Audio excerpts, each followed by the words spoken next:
Good morning, everyone. I am Bhavna Sharma, Assistant Professor, Department of Commerce, Gemtech Greater Noida. I welcome you all to the lecture series of Entrepreneurship Development. We are discussing the forms of business ownership, that is, joint stock company. So, in the previous lecture, we have started with joint stock company. We'll discuss the further topics of company. First, we'll discuss the limitations of joint stock company. First limitation is difficulty in formation. Now, in case of company, it is very difficult to form a company.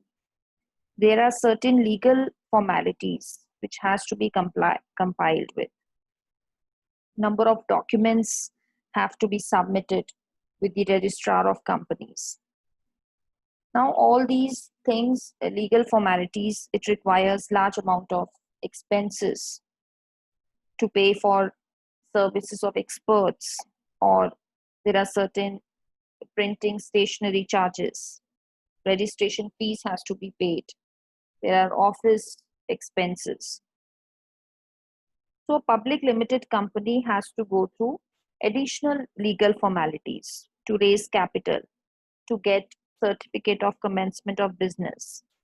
So there is a lot of legal formalities involved. So it discourages the formation of a company. Second limitation is that there is excessive government regulations in case of joint stock company.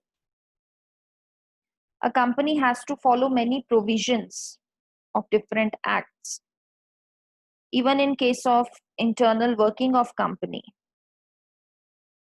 there are certain statutory restrictions regarding meeting or voting or audit.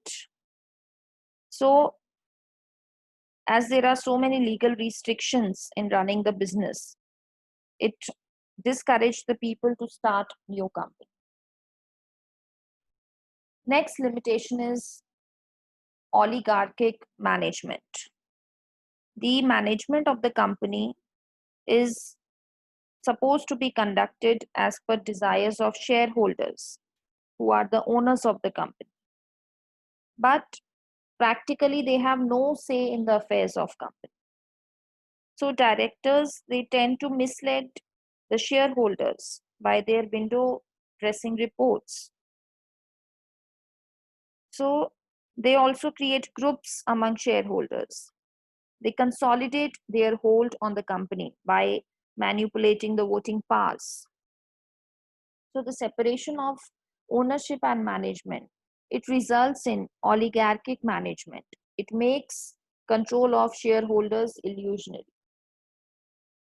Next limitation is fraudulent management.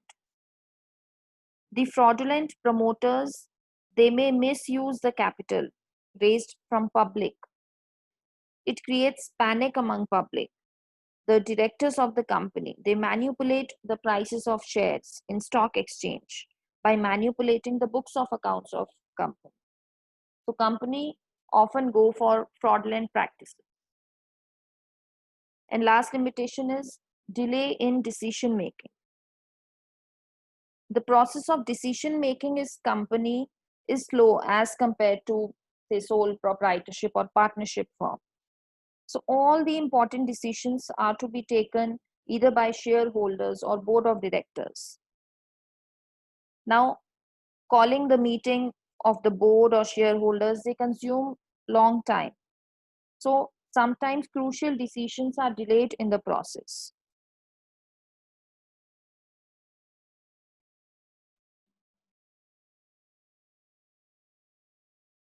Now, next topic is what is the choice of form of ownership? So when anyone choose a particular form of organization, be it sole proprietorship or partnership or joint stock company or cooperative organization, there are certain factors which should be considered by an entrepreneur. First factor is ease in formation. That a business should be such which may be formed very easily.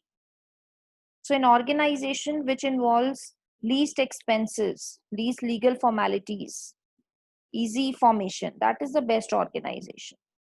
So from the point of view of ease in formation, sole proprietorship and partnership are preferable. Second factor is liability.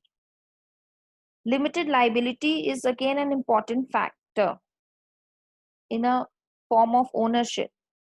So that means in case of insolvency of the firm or winding up of firm, the owner will be responsible only up to the amount of capital which is contributed by them.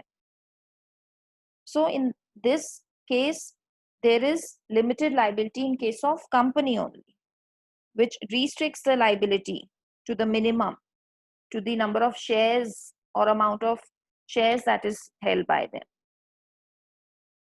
Next factor to be considered is the nature of business. Now, business activity, they may be in a trading activity or a manufacturing activity or rendering services. So trading business generally requires small capital, limited abilities required. So it can be easily managed by sole proprietor. In case of services activities, they are also undertaken by sole proprietors. For a manufacturing company, partnership firms or company, joint stock company, they may be a better choice. So in case of trading business or services, sole proprietorship is better. In case of manufacturing, partnership firms and joint stock companies best. Next factor is the ease of raising finance. Now, capital is the lifeblood of the business. So without capital, we cannot think of starting a business. So when there is large amount of capital is needed, then company is right form of ownership, right form of organization. So next factor is the control factor. Now, if an entrepreneur wants to have direct control over the business, then sole proprietorship would be better. So if a partnership is created, then sole proprietor has to share control with other partners. In case of private company also, the promoters may be able to retain effective control over the business. But in case of public company, owners will have indirect control over the management of company. Next factor is secrecy. Now, a firm which enables the retention of the secrets, that is preferred.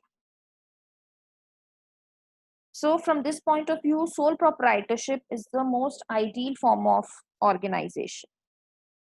In case of partnership, if the partners have been chosen carefully, then partnership firm is also better. Next factor is flexibility. Now, a form, or we can see an ideal form of business is one which allows maximum flexibility of operations. So the organization should provide enough scope to the entrepreneur to adjust to the changes, to adapt to the changes. So in this case, sole proprietorship is best, because sole proprietorship is generally in a small scale. So the operations or business activities can be changed. Next factor is stability, continuity. Now, from the stability point of view, company is the best, because the company is not affected by the members, by their death or insolvency. While in case of sole proprietorship or partnership, they are not stable. And last is freedom from government regulations. An organization which does not attract too many government regulations in day-to-day working, it is preferred. So some of the government regulations, they apply on the basis of size of business. rather than the form of ownership. But still, company form of organization is subjected to more regulations by government as compared to sole proprietorship or partnership. So in that case, sole proprietorship and partnership, they are better. So these were the choice of form of ownership on the basis of the factors. An entrepreneur can consider those factors, and depending on these factors, the entrepreneur can choose a particular form of ownership. Thank you. That's all for today.